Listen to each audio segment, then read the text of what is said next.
Hello guys, অনেকে comment করেছেন আমার এই ঘরটি তুলতে কত টাকা খরচ করেছে। এই তো সেই কমেন্টের উত্তর দিতে আজকে আবার আমি গ্রামের বাড়িতে আসলাম।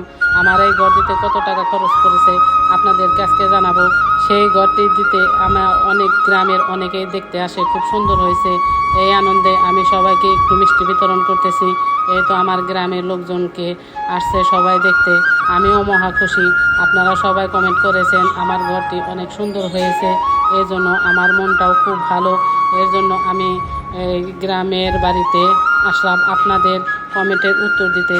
আমার এই ঘরটি দিতে টিন, কাঠ, লোহা 36,000 লাগছে, খাম 5,000, ইট বালু 22,000, সব রাজমিস্ত্রি, কাঠমিস্ত্রি, মজুরি সব মিলে 80,900 টাকা খরচ পড়েছে।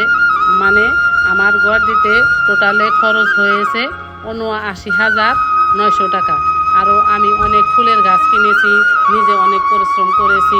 এগুলা আমি এই খরচে ধরিনি, কারণ এগুলা আমার হাউসের জিনিস, এগুলা ধরা আমার পক্ষে সম্ভব হয়নি। অনেক আমি টুকিটাকি গাছ কিনেছি কয়েক হাজার টাকার। এইভাবে আমি সুন্দর করতে আপনাদের মনের মাঝে নিতে পেরেছি। আল্লাহ হাফেজ।